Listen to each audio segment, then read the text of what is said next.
এয়ারপোর্টে মানে হিথ্রো বিমানবন্দরে তিনি যে নামলেন, তার ব্যাগ টানার জন্য তার প্রেস সেক্রেটারি ছাড়া আর কেউ ছিলেন না, নম্বর 1।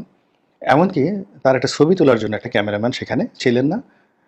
মিস্টার শফিক তিনি তার নিজ ক্যামেরা দিয়ে যে ছবি তুলেছেন ইউনূস সাহেবের, তো সেই ছবি আমরা দেখেছি এবং সেখানে বাংলাদেশের যে রাষ্ট্রদূত যিনি ইংল্যান্ডে আছেন, সেই ভদ্রমহিলার সঙ্গে তিনি করমর্দন করছেন, হ্যান্ডশেক করছেন এবং সেই হ্যান্ডশেক করার সময় তাকে খুবই বিভ্রান্ত, খুবই উদাসীন, খুবই ক্লান্ত, খুবই বিধ্বস্ত, খুবই অপমানিত বলে আমাদের কাছে মনে হয়েছে।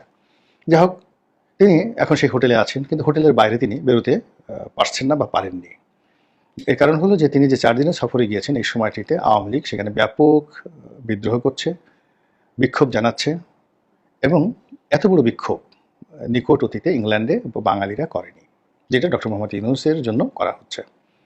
এবং যে খবর আসছে সেটা হলো যে তাকে হোটেলের পিছনের দরজা দিয়ে ঢোকানো হয়েছে এবং তিনি এই বিক্ষোভের কারণে হোটেল থেকে বেরোতে পারছেন না। যত মেহমানরা আসছেন হোটেলের ভিতরে এসে তার সাথে দেখা সাক্ষাৎ করছেন। তার সঙ্গে ব্রিটিশ প্রধানমন্ত্রীর একটা বৈঠক হওয়ার কথা ছিল।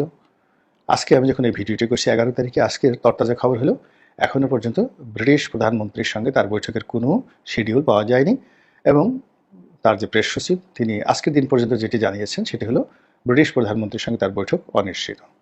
তো এখানে রাষ্ট্রীয় সফরটা কিভাবে হলো?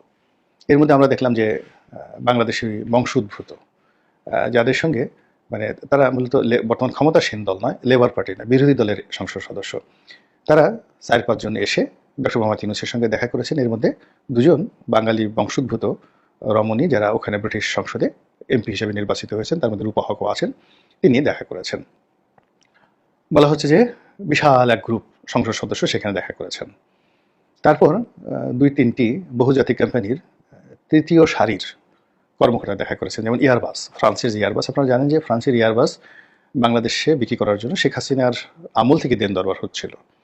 তো সেই এয়ারবাস কোম্পানির একজন ভাইস প্রেসিডেন্ট, প্রধান ব্যক্তি নয়, ভাইস প্রেসিডেন্ট, তিনি ডক্টর মোহাম্মদ ইউনূসের সঙ্গে দেখা করতে এসেছেন।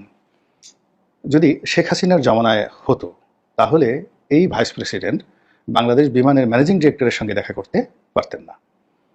সেখানে সিভিল এভিয়েশনের চেয়ারম্যান কিংবা বিমানমন্ত্রী বা শেখ হাসিনার দপ্তরে গিয়ে তার কোনো সচিবের সাথে এই যে এয়ারবাস কোম্পানির ভাইস প্রেসিডেন্ট তিনি দেখা করবেন, এটা কল্পনাই করা যেত না। আর শেখ হাসিনা যদি ইংল্যান্ডে যেতেন তার সঙ্গে তো প্রশ্নই আসে না।